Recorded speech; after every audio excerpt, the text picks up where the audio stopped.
ایک بادشاہ کا دربار لگا ہوا تھا۔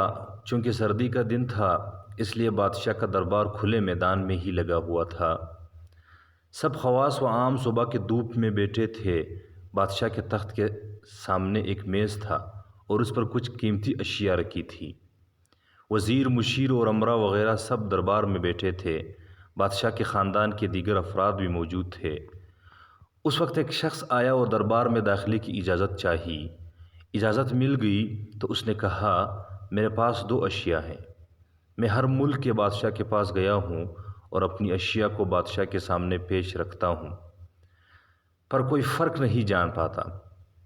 تمام ہار چکے ہیں اور میں ہمیشہ کامران و کامیاب ہو کر لوٹتا ہوں۔ اب آپ کے ملک میں آیا ہوں۔ بادشاہ نے کہا، کیا اشیاء ہیں؟ تو اس نے دونوں اشیاء بادشاہ کے سامنے میز پر رکھ دی۔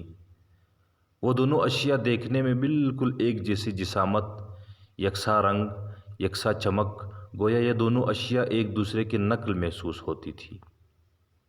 بادشاہ نے کہا، یہ دونوں اشیاء تو بالکل ایک جیسی ہے۔ تو اس شخص نے کہا، جی ہاں، دکھائی تو ایک سی ہی دیتی ہے لیکن ہے مختلف۔ ان میں سے ایک بہت ہی قیمتی ہیرا اور ایک شیشہ ہے۔ بظاہر یہ دونوں ایک سے ہیں، کوئی آج تک یہ نہیں پہچان سکا کہ کون سا ہیرا ہے اور کون سا شیشہ۔ کوئی جانچ کر بتائے کہ ان میں سے ہیرا کون سا ہے اور شیشہ کون سا ہے۔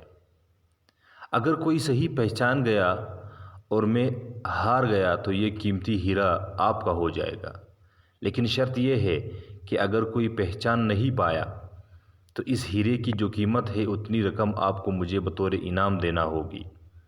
اس طرح کئی ممالک سے جیت کر آیا ہوں۔ بادشاہ نے کہا، میں تو نہیں پہچان سکتا۔ وزیر و مشیر بولے، ہم بھی جانچ نہیں سکتے کیونکہ دونوں بالکل ایک جیسے ہیں۔ سب کو گمان تھا کہ اب تو شکست ہی مقدر ہے، لیکن شکست پر انعام کا مسئلہ بھی نہیں تھا کیونکہ بادشاہ کے پاس بہت دولت تھا۔ بادشاہ کی عزت کا مسئلہ تھا کیونکہ تمام عالم میں یہ مشہور تھا کہ بادشاہ اور اس کی رعایا بہت ذہین ہے، اور اس طرح ان کی سبکی ہوتی۔ کوئی شخص بھی پہچان نہیں پا رہا تھا۔ آخرکار تھوڑی سی ہلچل ہوئی۔ ایک نابینا شخص ہاتھ میں لاٹھی لے کر اٹھا۔ اس نے کہا، مجھے بادشاہ کے پاس لے چلو۔ میں نے تمام باتیں سنی ہیں اور یہ بھی سنا ہے کہ کوئی پہچان نہیں پا رہا۔ ایک موقع مجھے بھی دیں۔ ایک آدمی کے سہارے وہ بادشاہ کے پاس پہنچا اور اس نے بادشاہ سے درخواست کی کہ ایسے تو میں پیدائشی نابینا ہوں، لیکن پھر بھی مجھے ایک موقع دیا جائے جس میں بھی ایک بار اپنی ذہانت کو جانچ سکوں، اور ہو سکتا ہے کہ کامیاب بھی ہو جاؤں، اور اگر کامیاب نہ بھی ہوا تو ویسے بھی آپ تو ہارے ہوئے ہیں۔ بادشاہ کو محسوس ہوا کہ اسے موقع دینے میں کیا حرج ہے۔ بادشاہ نے کہا، ٹھیک ہے۔ اس نابینا شخص کو دونوں چیزیں چھونے کے لیے دے دی گئی اور پوچھا گیا، ان میں کون سا ہیرا ہے اور کون سا شیشہ؟ یہی آپ کو معلوم کرنا ہے۔ اس آدمی نے ایک لمحے میں کہہ دیا، یہ ہیرا ہے اور یہ شیشہ۔ جو آدمی اتنی جگہوں سے جیت کر آیا تھا وہ بہت حیران ہو گیا اور کہا، ٹھیک ہے، آپ نے صحیح پہچانا، آپ کو مبارک ہو، اپنے وعدے کے مطابق آپ یہ ہیرا جیت چکے ہیں، بادشاہ سلامت۔ تمام لوگ بہت حیران ہوئے کہ ایک نابینا شخص نے کیسے جان لیا کہ اصل ہیرا کون سا ہے، اور سب نے یہی سوال کیا اس نابینا شخص سے۔